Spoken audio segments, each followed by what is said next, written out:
আজ তোমাদের সাথে আমি একটা হেলদি ব্রেকফাস্ট রেসিপি শেয়ার করব। সেটা হলো ওটসের চিল্লা। চলো দেখে নিই তার জন্য আমার কি কি উপকরণ লাগছে। ওটসের চিল্লা বানানোর জন্য সবার প্রথমেই এখানে আমার লাগছে 1 বাটি গুঁড়ো করা ওটস। ওটসটাকে আমি আগে থেকেই ভালো করে গুঁড়ো করে নিয়েছি। আর লাগছে একটা ডিম। এছাড়াও এখানে কিছু সবজি কেটে রাখা আছে, যেমন পেঁয়াজ, গাজর, বিনস।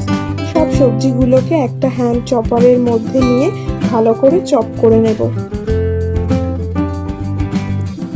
সবজিগুলোকে কিন্তু ভালোভাবে চপ করে নিতে হবে, না হলে ভাজার সময় ভেতরে কাঁচা থেকে যাবে। এরপর একটা বড় পাত্রে গুঁড়ো করা ওটস, তার ভেতরে কুচনো সবজিগুলো দিয়ে দেব। এরপর এর ভেতরে একটু সামান্য রসুন কুচি আর একটু কাঁচা লঙ্কা কুচি দিয়ে দেব।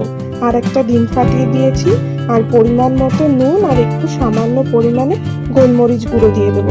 আর এখানে আমি অল্প পরিমাণে সয়া সস দিয়েছি, আর একটু মিষ্টি স্বাদের জন্য টমেটো কেচাপ দিয়েছি।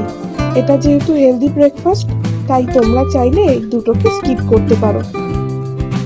এরপর একটা হ্যান্ড ব্লেন্ডারের সাহায্যে ভালোভাবে মেখে নেব। আমি কিন্তু প্রথমে জাল ছাড়াই মাখিয়েছি, আস্তে আস্তে সামান্য জল অ্যাড করে মেখে নিয়েছি। তারপর কিছুক্ষণের জন্য ঢেকে রাখবো, ওই প্রায় 10 মিনিট মতো। এরপর ঢাকনা খুলে ভেজে নিলেই হয়ে যাবে। তো ভাজার জন্য একটা তাওয়া গরম হতে দিয়ে সামান্য তেল দিয়ে নাড়িয়ে চাড়িয়ে ব্যাটারটা দিয়ে দেবো। এখানে ব্যাটারটার থিকনেসটা বুঝতেই পারছো, না বেশি গাঢ় না বেশি পাতলা, মিডিয়াম সাইজের একটা ব্যাটার করতে হবে।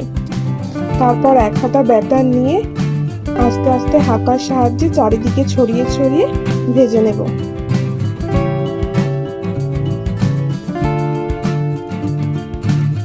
এরপর খুন্তির সাহায্যে এপিট ওপিট ভালো করে চেপে চেপে ভেজে নিতে হবে। তো আমাদের ওটসের চিল্লা রেডি। রেসিপিটা তোমাদের কেমন লাগলো অবশ্যই কমেন্টে জানিও।